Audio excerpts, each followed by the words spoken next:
ghouls and goblins, witches and fairies, Loch Ness monsters, Bigfoots, and all that is scaries. Halloween, Halloween. Have you seen? It's Halloween. Welcome to Lobotomy World, the Halloween special, the most spookiest episode so far. How are you? I hope you're well. Welcome to my demonic lair, where all kinds of creepy things are going to happen over the next hour or so. Maybe I might eat a bug, or maybe I might even do a ritualistic sacrifice in order to summon the beast herself, Satan Baphomet. We've got a real banner of a spooky show for you tonight. I'm dressed up. Are you? If you're watching this right now, it is Halloween. And as you know, Halloween is the one day of the month where women can dress up like goblins and men can really slut it up, you know? They can really get their haunted little bums out. I have chosen to dress... Well, actually, go on, guess what I am. Or should I say who I am? Famous Halloween adjacent screen icon. I'm Laura Palmer from Twin Peaks, deceased version. You know, in Twin Peaks when she gets pulled out of, well, she gets found by the shore, the seashore. That's what was a lake. It's not really the sea. That's what I am. I hope you've got your spooky drink ready. I don't know what that would be. Maybe Bovril. And your spooky snack. Possibly something, again, Bovril based. And let's get on with the show. Roll my creepy introduction video that I spent a very long time making on blender.com.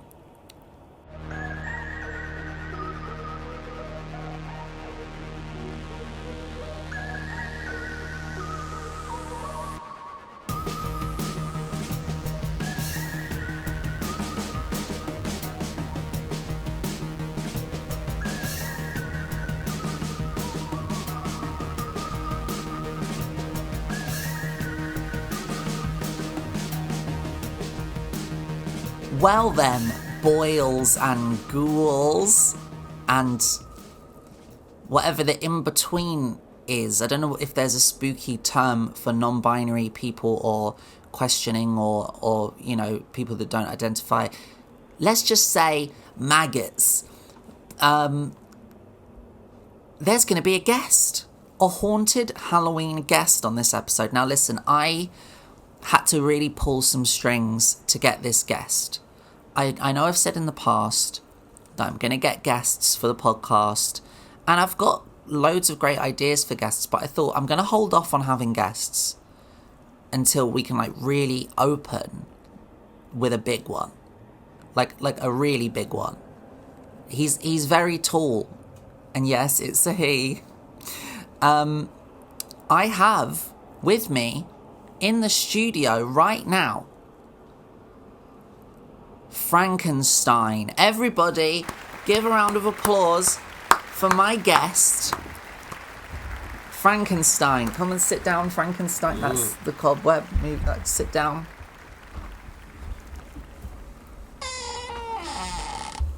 That camera's definitely recording, isn't it, Frankenstein? Yes. Can you go double check? Otherwise I'm going to have a meltdown. It recorded.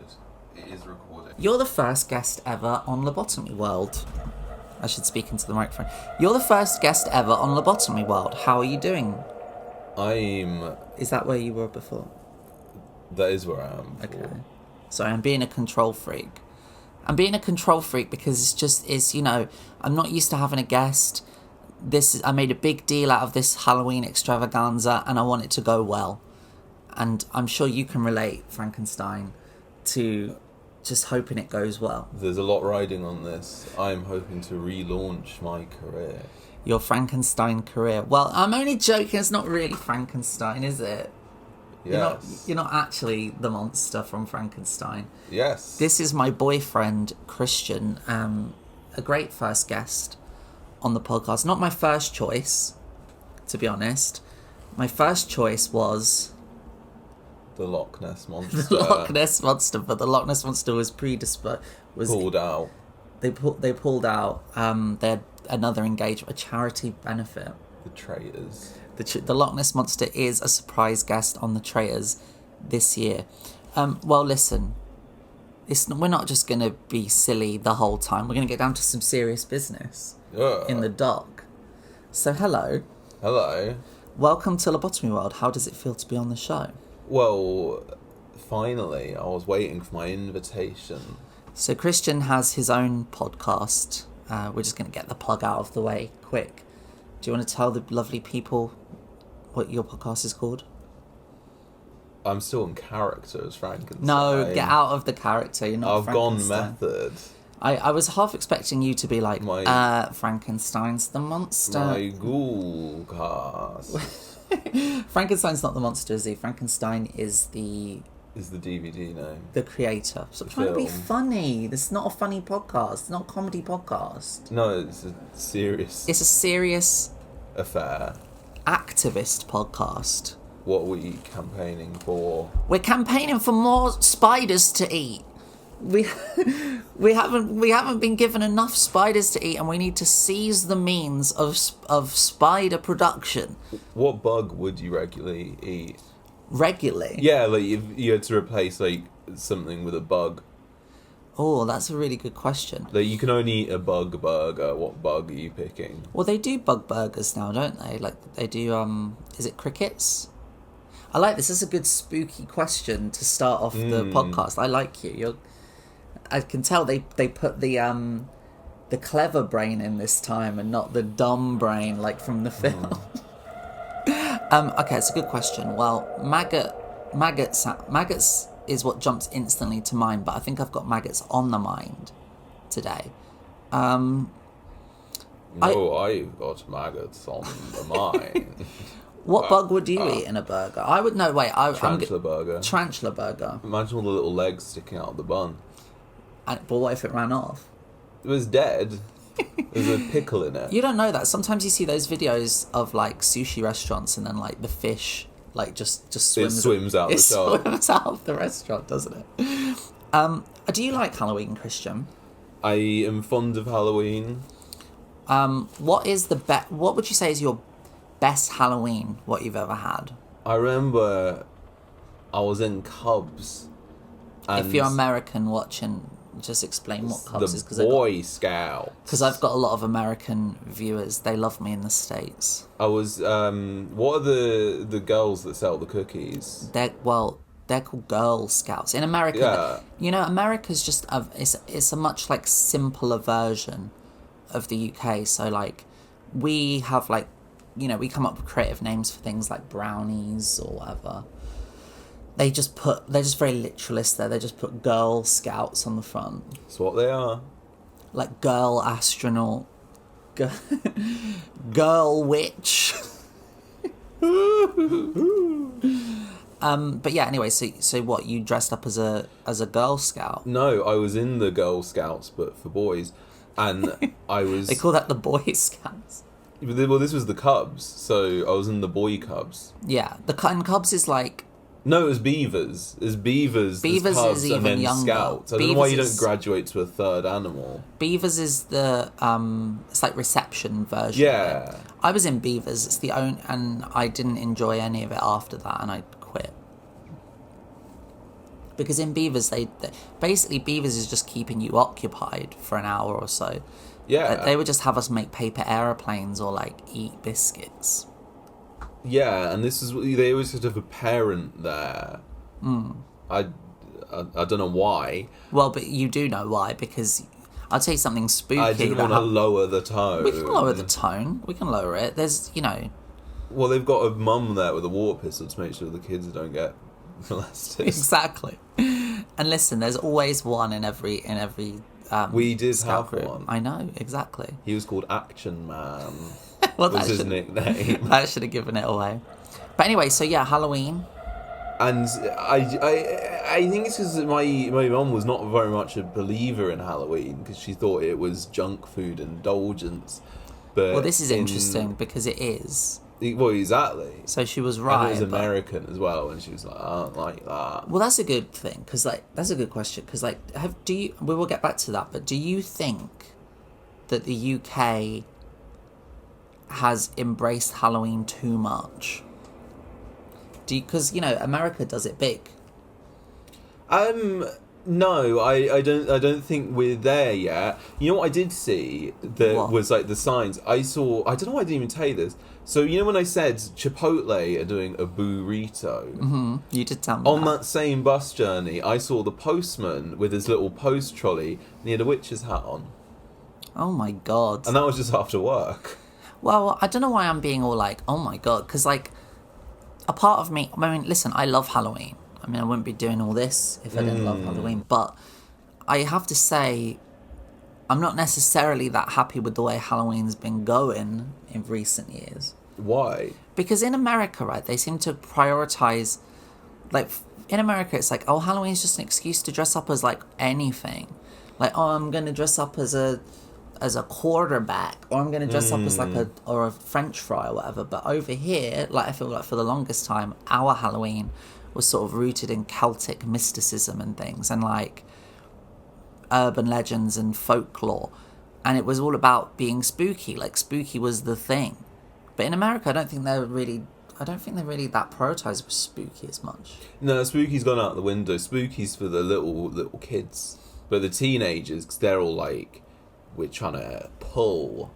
It's like they don't necessarily dress sexually, but the men want to be like either like Deadpool or Tom Brady, and the ladies want to be a cat or a mouse.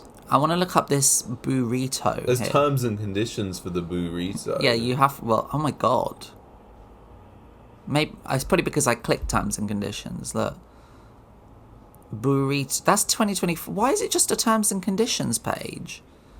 Yeah, because you got to sign the terms and conditions in blood and salsa. I don't think it's real. Well, it's just a poster. It just says it's burrito. It's not a burrito. What? So they haven't even got like a special product. No, it's just like burrito. Well, look, here's the earliest burrito here. Like, there's a Jamie Oliver clip here. Dressed to Kill This Halloween, Chipotle Burrito 2010. Let's watch it.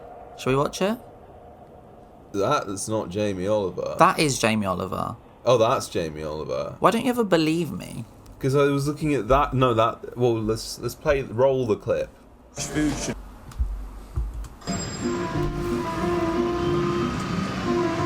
People are eating, heavily processed, really bad food, and I think we're suffering for it. Fresh food should be available for everybody. At Chipotle, we Bro's bring like, them to I want people my in a very burrito accessible now, way. please. About 20 years. I do love Chipotle. I'm just going to say that off the bat. It's not an endorsement. We're not sponsored by Chipotle, but if I was going to... You'd love to be sponsored by Chipotle. Yeah, no, I would like to be.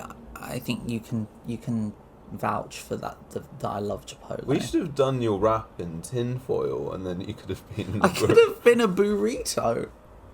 That's actually a really good idea. In fact, I do find something... the way they wrap it in the tinfoil, and it's a high-grade tinfoil. I don't know if anyone's ever spoken about this, but I do think that the Chipotle tinfoil... I want to know where they're getting that tinfoil, because it's a good quality, strong tinfoil. And the way they pack it so tightly, I always do think of because you unwrap it and you rip off the top and it's like a head poking out. And I always think it does, because burrito... It's like a little baby. It's like a little baby, but you can eat it.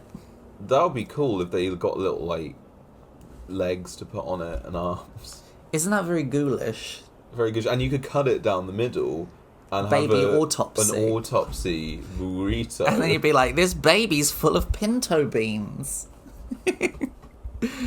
Okay, let's carry on with this video. Years ago, people like me and Steve were like hippies and kind of do-gooders. Jamie Oliver was never a hippie. I I think he was being ironic. Oh. I think Jamie Oliver lives in a perpetual state of irony. I'll tell you a horror story related to Jamie Oliver. You want to hear it? Okay. Okay, ready? I'll edit some spooky music over this as well. Once upon a time, there was a primary school. And in that primary school, all the kids used to really love eating the turkey Twizzlers and the Bernard Matthews turkey drummers and the pizza that they would give. One day, this horrible, scary goblin came to the school and took away all of the nice foods, the cake and the turkey Twizzlers, and replaced it with like an egg and a brown rice. Good. And that monster's name was Jamie Oliver. Who can relate? Like this video if you can relate to that. Anyway, let's continue on. The reason that I find Steve and Chipotle... Look, he's wearing a Che Guevara t-shirt. Did you not notice that? Yeah. It's just very on brand. Like, if you were going to do like a caricature of Jamie Oliver, you'd put him in a Che Guevara t-shirt, wouldn't you? No, I wouldn't be rude to him like that. So Frankenstein Ooh. loves Jamie Oliver. I It's don't like his love hero. Jamie Oliver. I just think people whining about my processed turkey stick dying it's silly. Yeah, but that's because we have a 5-year age difference, and you just don't understand. You just don't get it. You see, you were born into it, and I was moulded by it. No, yeah, exactly. Because but I had to like make the difficult transition from being a happy turkey Twizzler eating child to being a sad, like cabbage loaf eating child. So you don't get it. You just was raised on cabbage loaf. Why I was a Pat Lunch boy. To be honest, I had a Pat Lunch a lot of the time as well. I had a small window of. See, this is what I think. school I don't think dinners. the turkey Twizzler is really exist. They probably all died from the ingesting the worms. No, we existed. We had stronger immune systems back then. Oh, and to answer your question, the burger that I would eat with the... Oh, we're past that No, we're not. now. It's my podcast. Shut the hell up. We're not past it. Know your place, Frankenstein. The burger They're that... bringing this premise back from the dead. The burger that I would eat with bugs in it, I'd probably go for like... No, I answered it already, didn't I? Maggots. There we go. inspiring, and I genuinely look at it with such admiration. It's because to be big, to be loved, to be successful, but care, it's really... I don't know when the to be profitable. burrito is going to come out, but I somehow don't think it's going to come out. Well, I'll scan forward a bit. Hold on, here we go. This place is good. They say it is. What's he? Is he dressed as a chicken nugget? Yeah. I like. See, this is good because that's a costume, and this is Halloween, so it's relevant. I do have lots of Halloween content coming up. I've got a whole docket full of Halloween-based things and Halloween conversation and Halloween activities as well that we're gonna do soon. But now it's Chipotle. you have to ease them in. I know what my fans like. Let's watch this bit. I know where he is. He's in central London. Let's go in here. Let's do. I've heard this place is good. They say it is. Either you... See, do you know what this is? What? Either you die the hero, or you live long enough to become the nugget you despise. This Halloween, come in dressed as your scariest, most grotesque processed food product. For $2, we'll give you a burrito or a taco. That $2 will go to Jamie Oliver's Food Revolution, up to $1 million. So it's not a free This is burrito. profound. I don't really have words to express my gratitude or happiness. The one thing we've needed is good old-fashioned hard cash. So what is it? So in 2010, Jamie Oliver had a thing with Chipotle to Yeah. like encourage them as like a healthy fast kissed. food. Interesting. Okay. So anyway, sorry, you were telling me about your Halloween costume. Or your best Halloween that you had. Yeah. Go on. Well, it was in Cubs, which we established as for the children. And I mean, nothing really happened, but my mum wrapped me up in bin bags and called me Dracula, and I was really embarrassed. And then I turned up there, and all the other kids were in bin bag made costumes. So we were all dressed as like bin bags with a little bit of red on us. And they did that thing of the games that you played. The only one I really remember was they filled a bin bag with like pillows, and then he would like skid along the hall floor. So there's a big bin bag theme in your childhood. And then the reason why I liked it so much is the first time I was right about something was because we were late, because we were waiting at the E3 bus stop, and my mum got into that gambler's fallacy of it's gonna come. I kept saying I'm going to walk to the next bus stop, it's not coming. And then we waited there for like half an hour, and then she's like, let's walk to the next bus stop, and the E3 never came. Wow, that sounds... And that's why it was terrifying. But that's why it was your best one, because you were right about something. Well, I never really celebrated Halloween after that. Do you want to know my best Halloween? Sure. My best Halloween was the time that... Oh no, wait, this is my worst Halloween. Was the time when someone threw an egg at me. Why did they throw an egg at you? So it was like in, I grew up in Lewisham. Was it poached or fried? It wasn't cooked in any way. I wasn't even... Do you know what? I felt like it was really unfair because I was a Halloween civilian, in that it was early evening. It was on Halloween. It was on the 31st. It was early evening. I was on the bus coming home from I think work or whatever it was I was doing at the time. Probably university, actually, given the time. And I was coming back on the bus, and there were these teenagers on the bus, and they weren't doing anything on the bus. But then when I went, and I'm not dressed up or anything. This is like early evening, I'm coming home. And as I get off the bus, these teenage boys throw an egg at me. I've told you my Halloween trick-or-treating story, haven't I? No.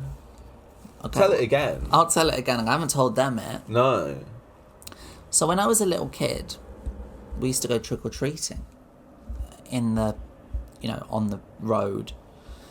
And the great thing about trick-or-treating is when you go trick-or-treating, you sometimes get to see neighbours who you've never interacted with before, right? Because you're knocking on like every house. And this is peak trick-or-treat. This is the time when trick-or-treating was not only acceptable to do, but was encouraged to do. Like, you were allowed to do it. And people would decorate their houses, and people would, buy sweets and make an effort. Anyway, have you trick-or-treated before? I have. Yeah. So I bet when you trick-or-treated, you had like a designated route kind of thing. You have your like regular area where you go. But we had like done that area, so we were like, we're going to go the next block over. So we're trick-or-treating, and we're little. We're like 10, 11, 12. We're on our... No, it might have been a bit... No, that is how old we are. We're on our own. I think one of us, Kimberly maybe, was older. And we're going around.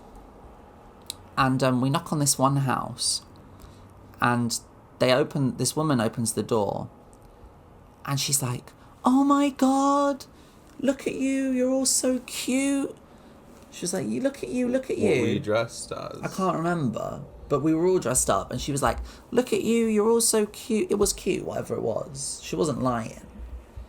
And she was like, whoa, oh my God. And we're just standing there like, cool, but like, where's Bitch, you get the goods. where's your side of this? Right? Yeah. And then she went, come in. And we all just, first, I remember there was like one look where we were kind of like, we know we're not supposed to do this. But then we all went in, all three of us went in. You got fucking Hansel and Gretel'd. Well, listen to the rest of the story. So we go in, and she's really excited still. She's like, oh my God, look at you, you're so cute. We go into the lounge, and there's just laundry everywhere. Like stacked up, like everywhere. Like too much laundry for it to all have been her laundry. I don't know if she had like a a washing service that she did from home. Is that a thing people do? She like it was crazy. It was like like a laundry house, right? And then she stood us all up against the wall, and she went, wait here. I want to take a picture of you. And we were like, okay. And she ran out of the room. And I remember, like, this is one of the things I can remember most about this. I just remember the sizzling of bacon and the smell of bacon in the house. And then her boyfriend came down the stairs. He was this, like, really tall guy with, like, dreadlocks. And he had, like, a little digital camera. And they photographed us all. And then we left. And I remember as we left, we all kind of were like, we shouldn't have gone in there. That was really weird. That was a really weird encounter. And I don't know if there's any more to it that I might have psychologically blocked out. I don't think so. But we didn't get any sweets, and we never went in a stranger's house again. Very spooky. Speaking of spooky, I want to introduce to the podcast our first food taste test snack Halloween treat moment. Because on on YouTube it's like YouTubers lots of times they try seasonal foods. But it has to be all of them. Did you get all of the spooky foods? I got 2. And then you're ranking. That's not a power ranking. There weren't that many, but I will go into this in a minute actually, because I've got some thoughts on this. What do you want to go first? Do you want to go for we've got? Actually, no, I'm gonna pick because I don't want to spoil what we've got. We're gonna start straight off the bat with Oreo spooky. Oreo spooky. Spooky Oreo. So they're vanilla flavour. It's not a scary flavour. It isn't a scary flavour. That's the least scary flavour. What would a scary Oreo flavour be? Maggot. Poo. The scariest flavour ever. Brown pooey Oreos. No, so I have a picture on the front. They're pumpkins. There's pictures of pumpkins on the Oreos. And the cream apparently is orange. That orange is very in for Halloween nowadays. But yeah, they're vanilla, which is... I mean, they could have made them like... What pumpkin flavour? Really? Oh! They weren't that spooky. But they are, look, they are orange. You probably can't see, but look. I like the pictures on the front. Don't know if you can see that.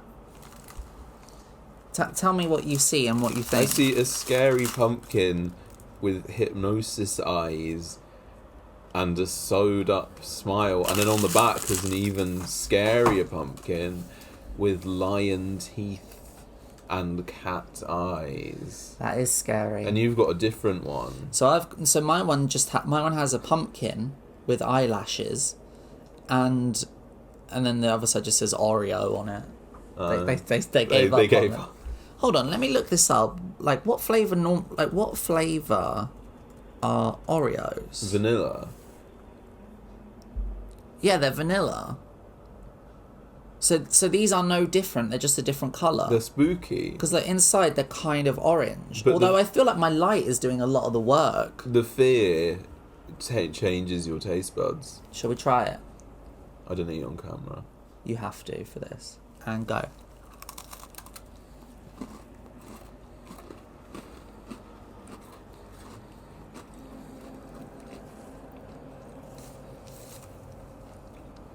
What a trip that was. Nice though.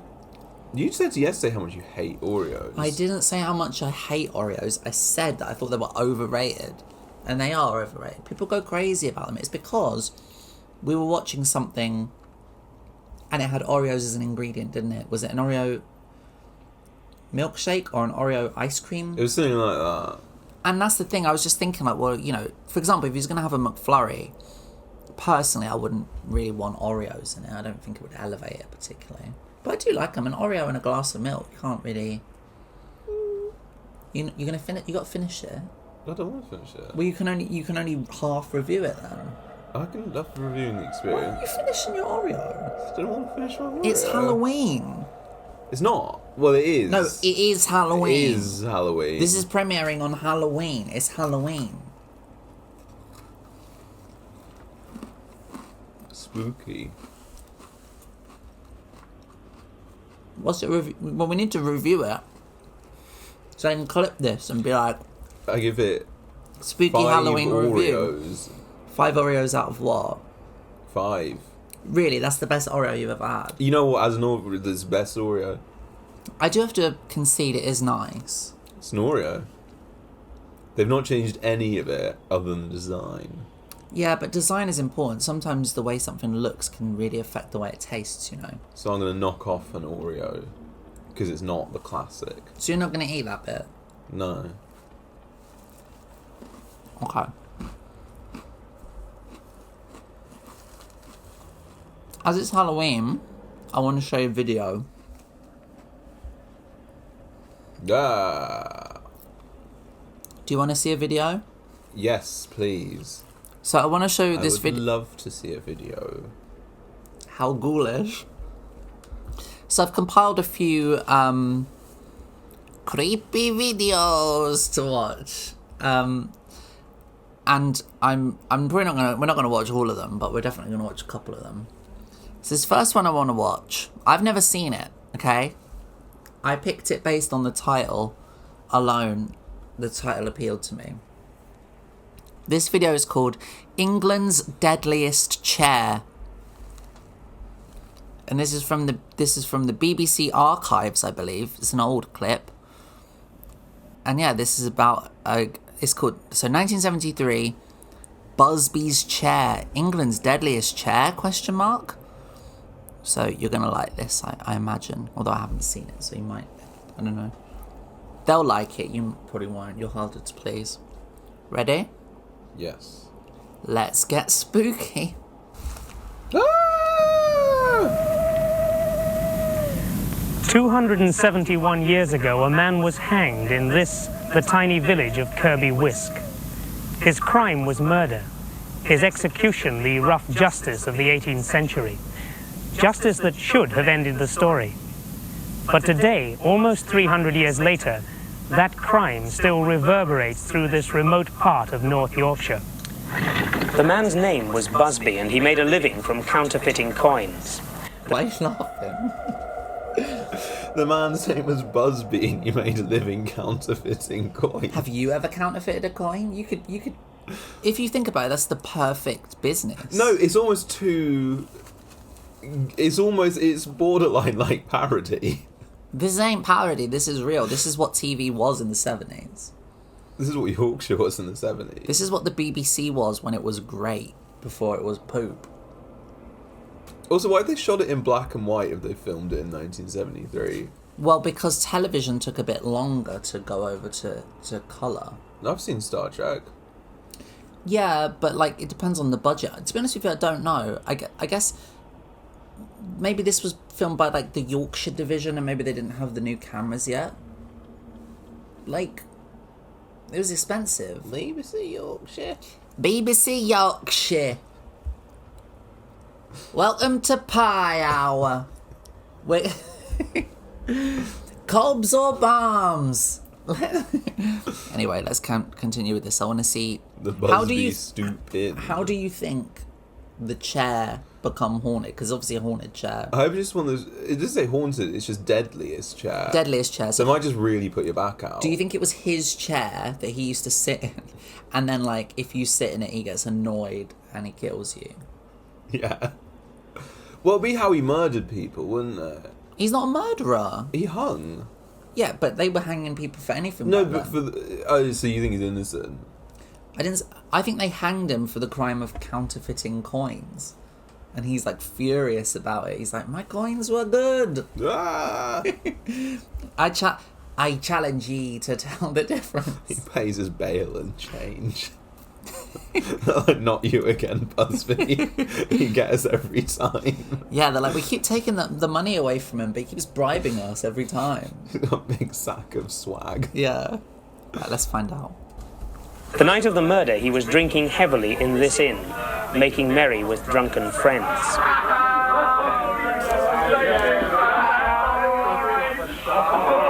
Bro's got buckles on his shoe. He's in a Quaker bar. Those Quakers go crazy. Bro, gonna get porridge. Any Quakers watching? You guys are nuts.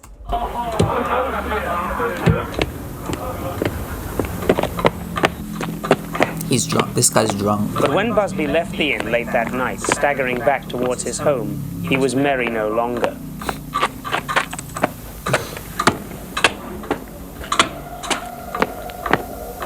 God, they really laboured this, like, drunk POV shot. Yeah. Like, you can tell that the director of this had an idea.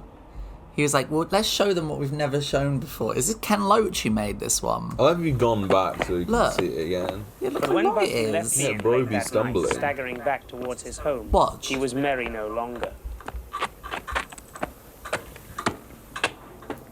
What is this, Peep Show director's cut? Oh, Jeremy's always left the latch off the door.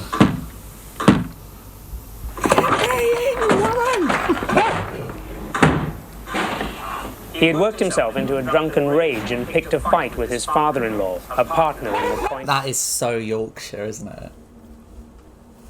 That is so Yorkshire. Business. The older man was easily overpowered, and Busby strangled him. He was tried at the assizes and sentenced to death by hanging. Logically, his death should have been the end to those incidents of 1702. Shoes stayed on though. Good buckles. The old Busby buckle. Except that from time to time, 3 knocks are heard on the farmhouse door, and death always follows in a few days. Except that the family who now own Denoty Hall are convinced that the farmhouse is haunted. Except, above all, for Busby's chair, which still stood in his corner of the inn.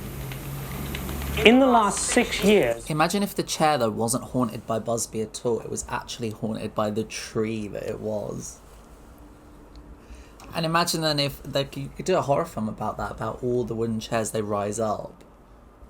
This is the thing though with like haunted. Just get rid of the chair then. Like if you sincerely think your chair is haunted, be like, okay, well, I don't need this chair. I'll get a new chair. I'll get a sofa. Yeah, but maybe they can't. Maybe they tried to burn it and it just flew back out. And then it flew around. It walks back in on its legs. It walks around at night. 5 people have sat in the murderer's chair, and every single one has met sudden death within hours of the event. That is pretty hardcore. I told you, didn't I, that oh my god, it might have been that chair that I saw. I might have actually seen this chair. I went to Ripley's Believe It or Not museum years ago when it was in London, which if you don't know, I don't know, it's just like a museum of oddities. They have like shrunken heads there, and they have like crazy mirrors. It's that kind of vibe. Crazy. It's a crazy museum. They have a room that's upside down. It's wacky as hell. Whoa. But they had a chair like that chair on the wall, like up far on the wall. Like they put it intentionally like really high up so you can't reach it. And this was the story, like if you touch the chair, you die. Did you touch the chair? I couldn't reach it. Oh. But it's okay because they also have a really big chair. They have like the world's biggest chair. I'll show it to you. Hold The on. world's biggest chair. Look, hold on. Ripley's biggest chair. I'll tell you what, this chair you've got me on is a pretty deadly chair. My back is screaming. But look at it. Look at it. Look at look at this chair. Look. That chair is too big. Yeah, but that's a kid in it, so that could just be a normal chair. Now that's a big chair. That's a big chair. What's the biggest chair you've ever seen? Other than that chair. That was the biggest chair I've ever seen. Whoa. It was the biggest chair I ever seen. It was terrifying. Okay, I want to hear the end of this. Just after the present landlord took over the pub and the legend of the chair in 1967, a couple who were on a car holiday dropped in for a drink. The man sat in the chair before driving off. He was killed 2 minutes later when his car hit a telegraph pole.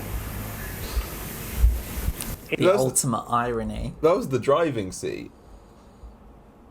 What do you mean? Well, if it's all you sitting in another chair, like fixes it. So you think the driving seat was the actual responsible chair for the murder? Yeah. That this chair is getting falsely... I mean, look, let's be honest here. If all these stories are going to be they sat in a pub on the chair and got pissed and then drove, I don't think it's the chair. I think it's all these northerners driving across the moors, skidding into granite slabs. Do you know what is actually the deadliest chair? The electric chair. That's what I was going to say. Or... The saddle. No, you forgot another chair. The murder chair. In 1970, a building labourer was having a lunchtime drink. He laughed at the curse and sat in the chair. Ha, you're just a chair and I am a man. I don't believe in no curse. Not my chair. I don't know why he's Cornish. I just thought it would be funnier. I'm going to put my big bum on that chair. I laugh in the face of curses. 2 hours later, he fell from some scaffolding and broke his neck. Why did I doubt the chair? Yeah, again, so he's gone to the pub and then gone up some fucking scaffolding. It's Busby doing this. You're such a skeptic. Busby's there just saying... Can't you just believe in the chair? The cops come to get Busby. It's like, no, it was the chair. You need to believe in the chair. I don't believe in the chair. 2 airmen from the nearby RAF airfield were the next to joke about Busby's curse in 1971. They too sat in the chair, and they too crashed into a telegraph pole. Again, they drove after going to the pub. Chrissy. I'm seeing correlation. Chrissy. They too went into a telegraph pole. What, a telegraph pole? Well, someone needs Do you to look think into that telegraph the pole. ring of it is like a siren song? Like it's got a really funny ringtone, and they just can't help crashing their cars into it. Telephone poles don't have a ringtone. Oh, I thought it was like a telephone box. No, it's a telephone pole. A big wooden telephone pole. Like, you know in Hereditary when she puts her head out the window and it pops off? Maybe she sat in Busby's chair. She sat in Busby's chair. Rewatch Hereditary. At the beginning, you will see Busby's chair. This time, both of them died. Then, just 4 months ago, the latest death of a friend of the publican who inadvertently sat in the chair. Get rid of the chair! So you've come round. No, I know, but it's like... I thought they just had the chair out now for, like, the purposes of the film that they're making, but you're telling me all these people are dying from this chair and they just keep I the chair hope as out. like a fucking flex, the next camera shot we see of the reporter, he's just sitting in the chair. Oh my god, that would be such a great way to end it. The BBC would never these days. And someone would put a whoopee cushion on it. It's a death he's reluctant to discuss with us. Explain Busby did it.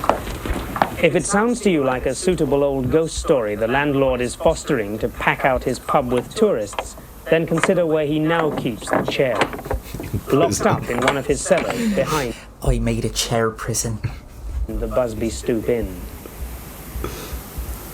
They came here every day for lunch, and this lad, he was only 18 years old, and he decided to sit in the chair.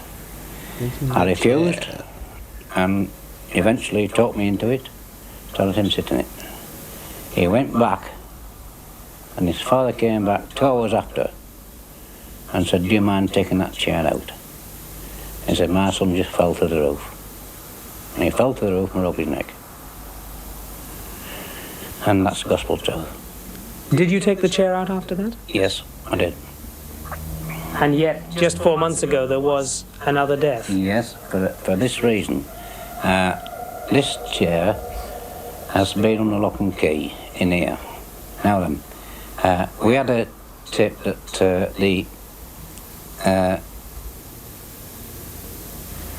from Newcastle, actually, that the students were going to have a rag week, and they're going to, this was the idea of pinching the chair. The chair. The students were going to pinch the chair. Bro, I used to burn the chair. And so I put it down the cellar. Now, a personal friend of mine actually sat in the chair, and 3 days later, he was dead. Why don't you destroy the chair? My wife won't sit in the chair. Well, this is part and parcel of Busby Stoop. This is part of the history that husbands do. I've often thought about it, and no doubt it probably will happen, but this is part and parcel of the book. So you compromise by keeping it under lock and key? I keep it lock and key, yeah. I'm not superstitious, as people always say, and Nora... I'm not superstitious. Sit in the chair then. I bet he goes on to say, but even I won't sit on the chair. Yeah. Do you think Busby keeps a chair so he can rent it out to his friends when mother-in-law is coming over? He could just like resell the chair as like a euthanasia chair.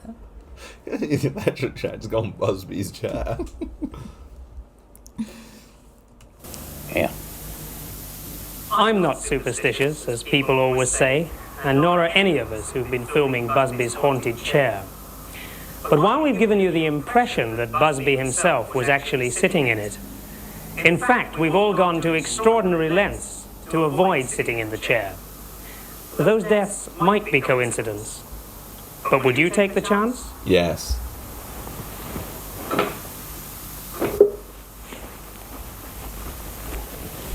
Well, I've got news for you, because the chair you're sitting on right now is Busby's chair.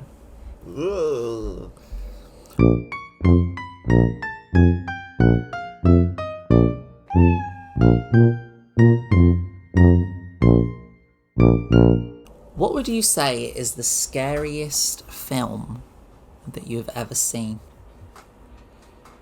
I'm gonna really upset you. What's new? But I know this is lame, and I'm told... You're being honest here, aren't you? Yeah. Okay. You're not doing a bit. Come on, what's the scariest film? Sorry, are you possessed by the ghost of Tony Hinchcliffe? What's the film? The film was... I know it's a lame choice, but I was terrified when I watched the first Paranormal Activity. Yeah, that is pretty lame, to be honest with you, because Paranormal Activity just, like, objectively is scary. It's, like, dumb and for big babies and sucks. Yeah. But okay, so you're like, you're taking that as, like, the way you felt when you first saw it as a kid or whatever. Yeah. And saying but even now, you'd say that's the most No, you've been scared but that's watching the a film. Yeah, no, that is the most scared I've been watching. How old were you when you saw it? I'm a young teenager. I don't remember when it came out. The reason I don't like that film is because it normalised just people getting dragged out of a room by their feet. Yeah, that was the scariest bit. That's not even scary. It is. It's like, yeah. We used to drag each other around all the time. Yeah, but I could see you. No, not you. Well, no, you've not done it to me, but, like, hypothetically, it's not scary if I can see you doing it. But because you can't see them. What do you think is a scary film, quote unquote, that is actually like not scary at all and like big, overrated, dumb, idiot film? Wait, what, so a film people say is scary, but actually it's not? I mean, God, we've watched a lot of recent shite. That Long Legs thing we watched. Oh, Long Legs. That was awful. Long Legs stinks. It really. I hated that. Stunk. It was okay for like 20 minutes. Like the mystique of it was like, oh, it's like kind of a bit Seven. It's kind of a bit like, I don't know, they're doing like a Twin Peaksy kind of thing here. It's kind of a little bit Zodiac-esque. I'm like, what are they doing? And then they're like, actually, we're just doing nothing. Yeah. You spend 20 minutes trying to work out is this good or not, so you're giving it the benefit of the doubt because everyone was raving. We watched The Monkey by the same director, didn't we? That was also terrible. That stank. But we went into that knowing that'd be terrible. No, I went into it hoping that it would be entertaining. At least. You know? Checking your messages. Yeah, but I put out a request. Oh, see, look, we got something. Okay, I didn't know. Okay, we got something. What's the most shit up you've been by a film? The most shit up I've been by a film was by... What? I just wanted to get you to say shit up. The most shit up I was by a film was when I was like 10 and I watched the Blair Witch Project for the first time. I've gone on and on and on about the Blair Witch Project. I could talk about it all day. But basically, I just think it's one of the most effective, groundbreaking horror movies in a really, like, in that whole time period, I'd say. In terms of, like, that 10-year period. But it doesn't hold up now so well because you don't get any of the lore anymore. You don't get any of the kind of feeling of uncertainty of thinking it was real or, because there was, like, a documentary that came out around the same time that really sold it as, like, a real found footage thing. I don't think there's been a better found footage film than the Blair Witch Project. I've got another answer. Okay. Right. I wouldn't say scared, but the most I've squirmed was when we watched Bring Her Back. Bring Her Back was really good. It wasn't scary, but it was squirmy. It was disgusting. I've never, like, I usually find, like, my reaction to, like, film violence, I usually find it quite funny. But I've never, like, really, like, covered my eyes and, like, recoiled like that in, I think, ever. Really. Yeah. Like, I don't know what it was about that, because I've objectively seen worse, but it was done so well, and then, like, the whole cinema, you can feel everyone, like, cringe. Well, it is cringing, but not in, like, it's cringe kind of way. Everyone's just kind of... No, it wasn't, like, cringing. It was, like, wincing. Yeah, that's the one. Because there's a bit in it when, like, a kid bites a knife. Yeah, but it's just done in the sound of it and all that. It's very good. That is the most reaction I've had, because normally they're quite silly, these spook fests. Yeah, like, a lot of the horror films that I like are more, like, campy or occulty. You know? What's your favourite horror film ever? What would you say is your favourite horror film? The best one that you like the most? The best one I like the most? On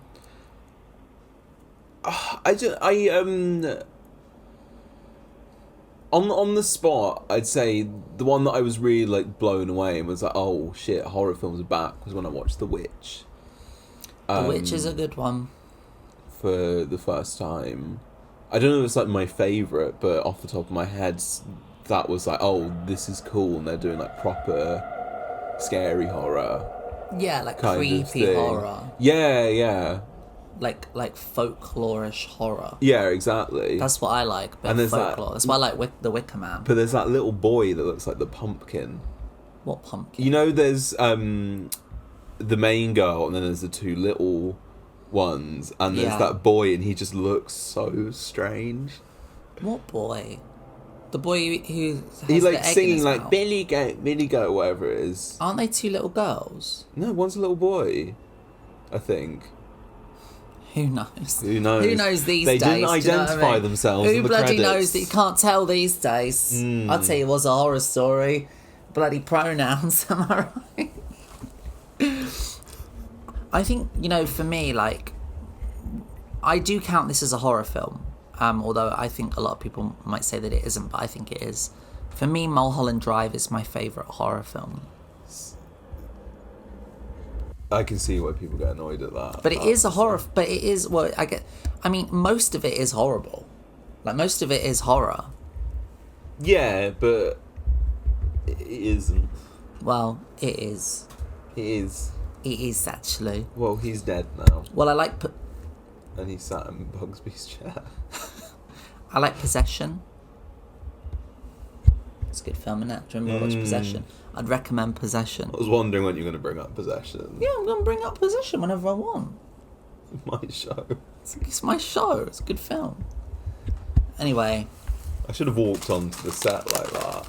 We're doing another taste test. This time, it's co-ops, 5 Cookies and Scream.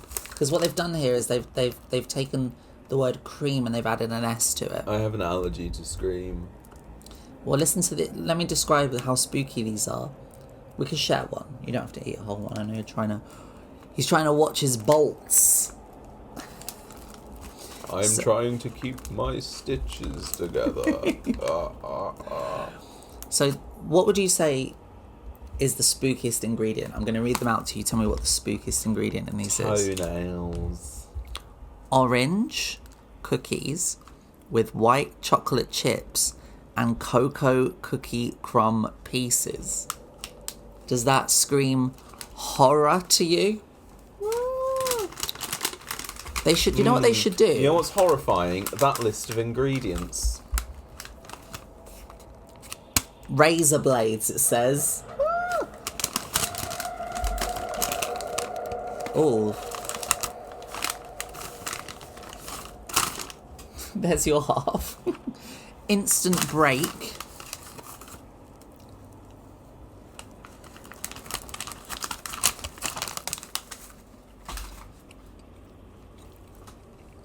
Pass.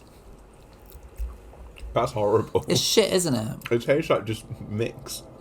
That is actually underbaked. That just tastes of raw mix. Yeah, it does. That's horrible. Yeah, it is actually not very good. But that's spooky in its own way, isn't it? It was horrifying. I'm going to try it again. I'm going to try the whole bag just to check. Oh. No, that's definitely under. What the hell? We can bake them more. That just tastes of cake mix, not even in like a nice way. I should have known when I pulled it out and it just fell in half.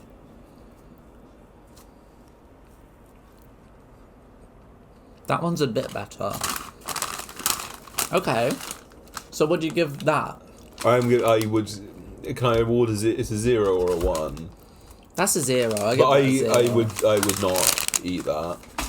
Now, that's Co-op's attempt at a spooky sort of festive Halloween treat. I want to show you what I saw today when I went in M&S. Now listen, I'm not a big M&S head, but we do have an M&S near us, and I went there to get some pizzas today. You know what it stands for? What? Mortuary and spooky.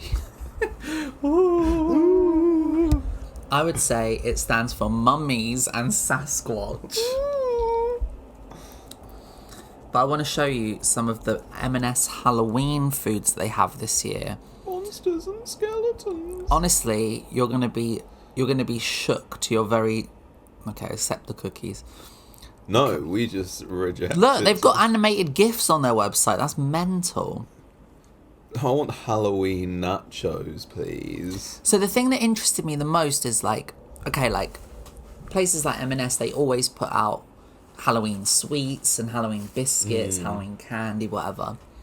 But I didn't realise how much Halloween savoury food they were going to have this year. Well, I'm already interested in Halloween sausages. Where's that? Can you point to it a bit better? This is the one your mouth This is one. on. They're called Halloweeny cocktail Oh, you're sausages. going to hate this. They're sausages with maple glaze. Yeah. Yeah, there's I would nothing... expect them to be scarier than that. But this is what I wanted to show you. Look at this pizza. Look at these eyeball pizzas, little pizzas. It says, I want pizza. How positively ghoulish. You know what I would like to make? Have you seen, there's that person on Instagram that makes these pies, and they're always like berry pies, and she puts like a face in the crust.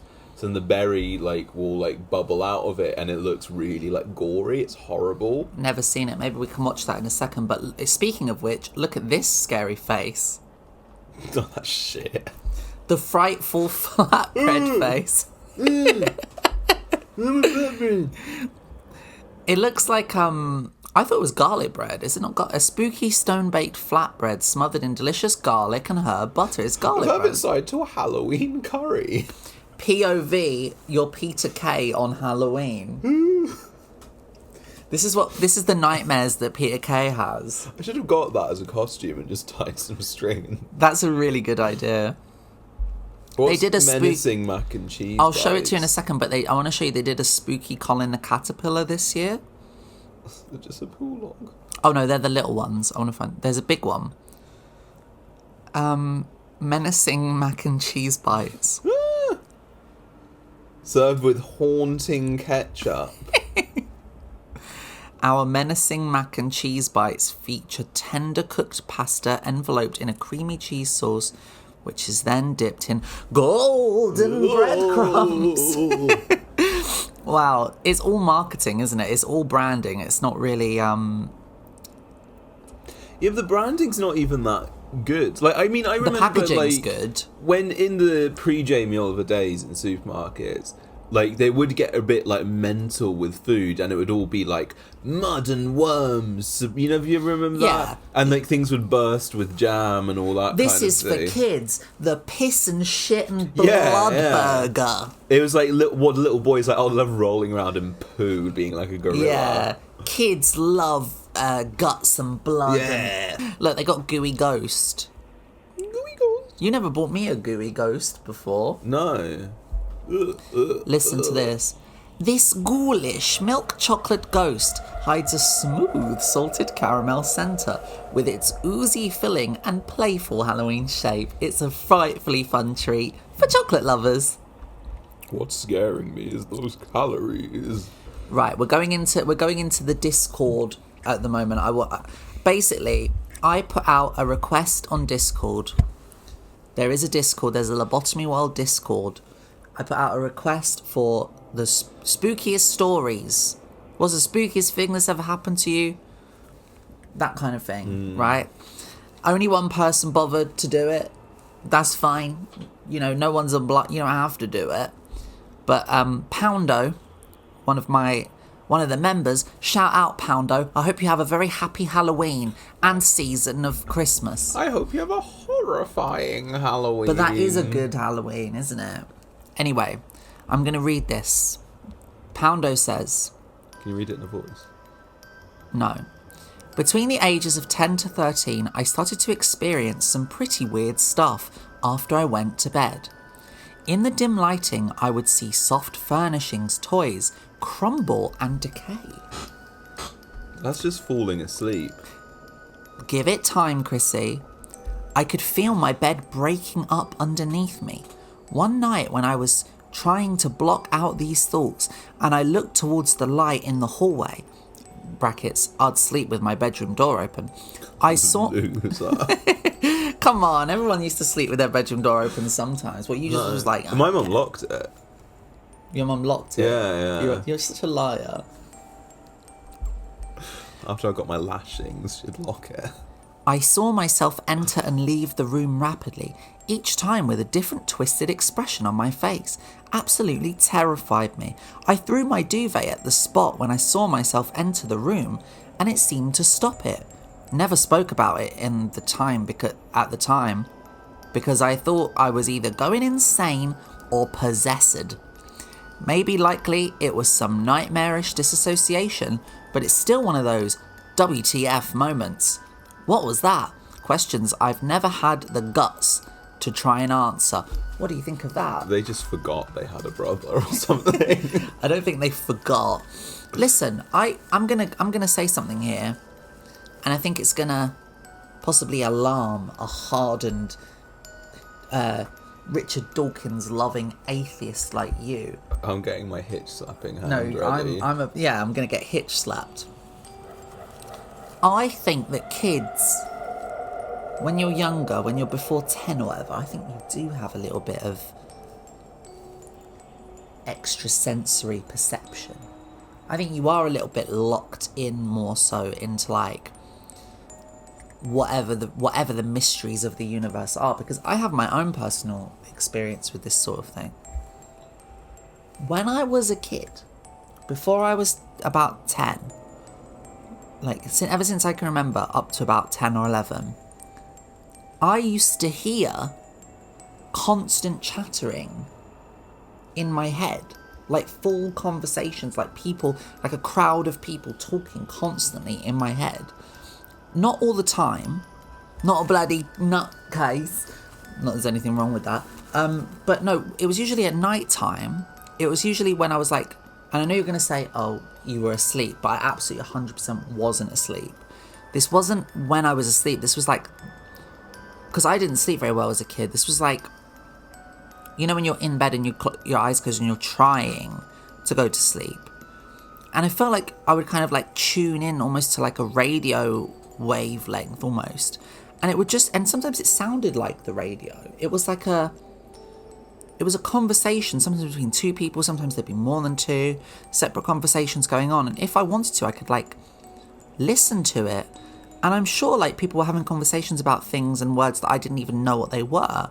And like, I remember being quite scared about it. I remember like talking to some people about it, but then like very quickly not mentioning it ever again because like no one else could relate.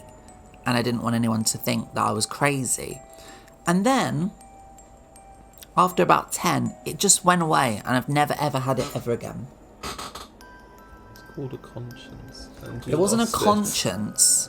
Have you ever had a creepy ghostly experience, Christian? No. Apart from... Okay.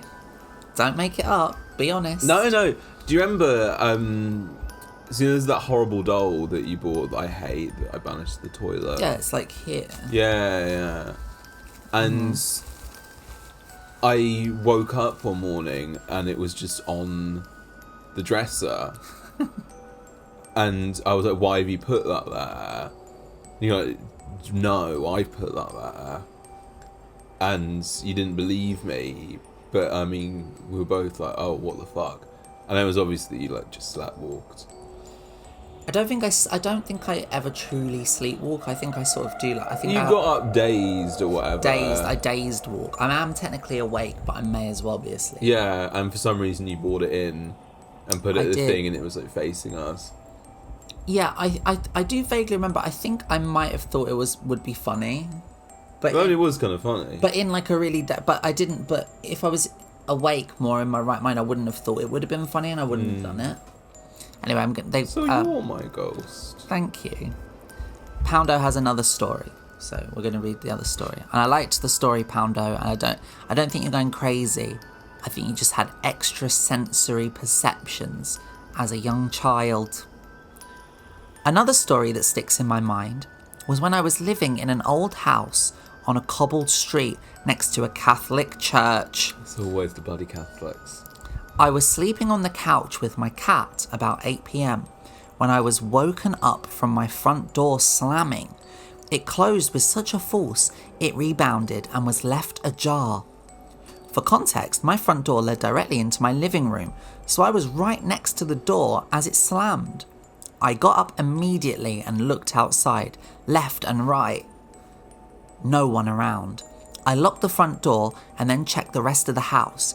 Maybe a window was open and that caused a draft to force the door to slam? Nope. I was always very conscious about locking doors when I was home alone, so it didn't compute to me how it was ever open in the first place.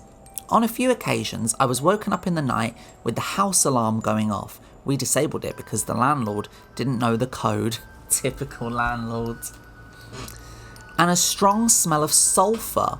The longer I stayed at this house, the more I started to realise why the previous owner had installed cameras in every room. Honestly, I'm much more on the skeptic side of things, but both of these examples really had me questioning a lot. Ha ha. Well, I'm going to tell you something. Smell of sulphur. You know what that means?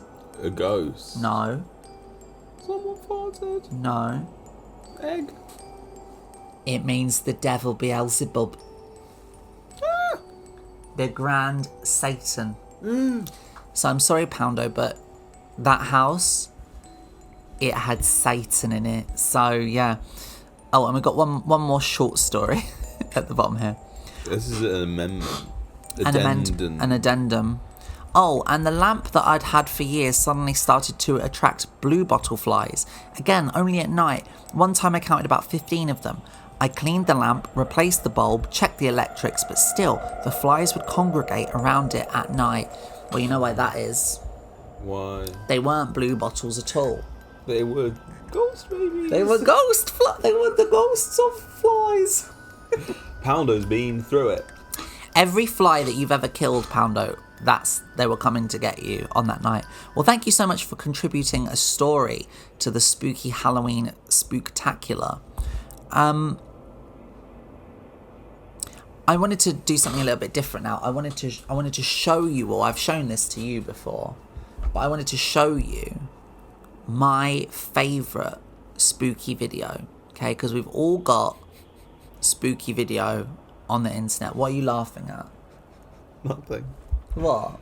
Burger King foot lettuce. It's not that one. No, this is like, listen, there's loads of videos online that are like top 10 scariest videos on the internet. And we right? watch all of them. And we watch all of them, but none of them are actually scary. Like, a lot of them are just so obviously fake and rubbish. Is this Momo? Listen, they're all fake, really, aren't they? Maybe some of them are real. But this one, I know it's fake. It's been debunked as being fake. I never really thought it was real. But I'm going to share it with you because if anything, it makes me respect it more because it genuinely is such a flippin' creepy video, okay? So, this to me, if there was a way to... Have you seen the film Skinamarink? You haven't. No. But Skinamarink, one of the really cool things about it, even though it is long and let's be honest, boring, but one of the coolest things about it is that it manages to capture that feeling, kind of what Poundo was talking about and what I was talking about, that feeling of being a kid and the world feels a bit hazier and you're more open-minded to things and you don't know anything and you're kind of like confused by the world still, and there's a mystery and a sort of innate creepiness that is like in your sort of soul, and it captures that. This video, I believe, also captures that, and it was way before Skinamarink, so I actually think that like someone should be getting their lawyers involved. Anyway, this is called Ghost Girl Crying, and you get what it says on the tin. You know, it's a ghost girl and she's crying. It's Bobby's girlfriend. Hear that?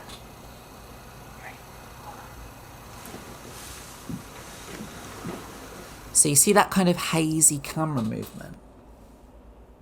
That's what it's like being a kid.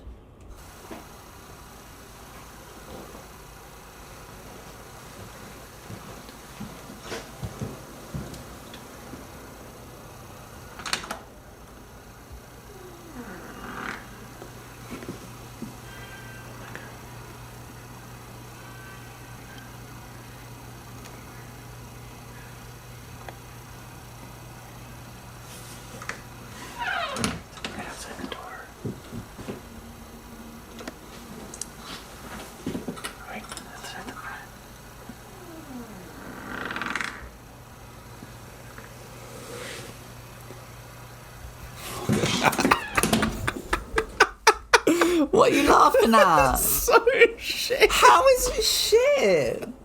Ooh. It's one of the scariest videos I've ever seen. It's like on this Minecraft. No, it's like, it's a hold on, look. Don't be an idiot. Look, how's that? What are you on about? That's terrifying. Such bullshit. It looks like she's got like little skinny arms and she's like... When I first saw this, it shit me up so much.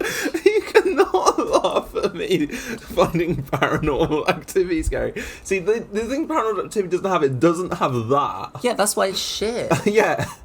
So you thought it was, it's like a little guy. Woo. What do you know? You don't know anything about what's scary. What do you think's scary? You think like, oh, like a bug is scary or I think whatever. the life without you was scary.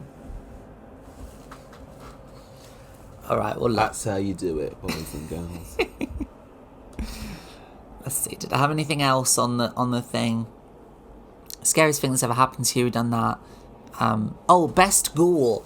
Who do you think's the best ghoul? Like, of all the ghouls. Like, you know, you've got like all the cryptids, Bigfoot, Loch Ness Monster, Ghost, Phantom, Alien, whatever. Who would you say? Mothman. Who would you say is the best ghoul ever? The ghoul who's top of the school. Jedi. Come on. I don't know. run me through the ghouls again. I don't know what I'm not going through all the fucking ghouls again. But what, so the ghouls just monsters? Who's your favourite ghoul? Who's your favourite, like, they're called cryptids, skinwalker, Victorian child spirit, poltergeist? Like a classic ghost. You just like a classic ghost? Just, what does that even mean? I'm trying to like think of a serious answer to that. Like, the mummy. Okay, that's a good answer. Well done. Was it that difficult? It was the toilet paper mummy that I liked. All right. the most. You're not taking this Halloween episode seriously. Well, Christian. I say the real one would be like You the come on my podcast, Yeah. and you make a fool of it. Yes. You make a laughing stock of it. Yeah. So I put the makeup on. I made Yeah, it badly. No, I'm kidding. No. You actually look really good. horribly. Horribly. You look like Herman Munster. Ooh, I've avoided that the entire okay. time. No, but like I like that the Loch Ness Monster, people still have hope for it. Like it's still drawing a crowd, and every now and again, every like 10 years, there'll be some like shitty news story, but still a mainstream noise of like things seen in Lake Loch Ness, and thousands of crowds will gather to yet again not see the fish. Well, it's not a fish. It is a fish. But also, it's a benign monster. Like, it doesn't hurt anybody. It just kind of swims around. But I like that it's still kind of as a draw. But the real one would be God. Alright, I guess we've got to wrap up this podcast and you're running out of steam. I'm hungry. But first, we're going to end the podcast... Oh, I really look forward to you bringing a bowl of water onto the set. with bobbing for apples. It wouldn't be Halloween if we didn't bob for some apples. I hate it. Well, obviously, I'm going to move my laptop carefully away from that. I'll put it over here. So this is... We're going to bob for them. So this is what they do in America. They bob for apples. In the UK, we have a similar tradition, but we bob for beans. We bob for baked beans, don't we? Shall I go first? Do you want to go first? We'll go one in, one out. I think the finale should be you. No. I'll go on then. You go first then. Is there any kind of some fanfare? So the rules are you're not allowed to use your hands. You have to use your big arms behind. horse teeth. Behind the back. Well, I mean, I don't think, Anyway, you want some fanfare? Yeah. Do-do-do-do! Go, get in it. Go in there. Come on, you got a big chomper, you can do it. Come on. I can do that. No, you're not allowed to use the stems. You have to really use your teeth. You have to, you're spitting all in it. There's like a big, spit trail coming out. Come on, you could swallow one of them apples. I got the smallest apples. That's why it's so hard. Is I can't it? get the purchase on there. Come on, you're not leaving until you got one of these apples. Yay! You did it. And now you get to eat an apple. Yeah. Don't put it back. That's your apple. Don't put it near my laptop. Just put it here. Okay, it's my go now. Okay, we're going to come off with this now. Ready? I'll be so upset if you do this in one. I'm not going to do it in one. My mouth's not that big.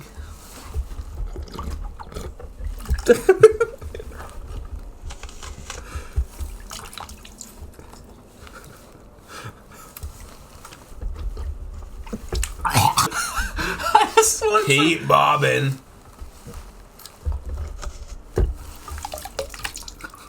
Easy.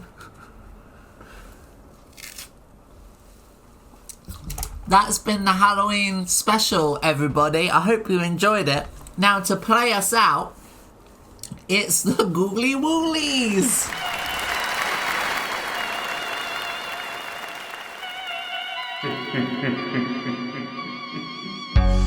was walking down the stairs late one night when what I saw in the kitchen really shit me up. All my cutlery was strewn across the room, my dishes smashed. I looked around and said, who the hell's done that?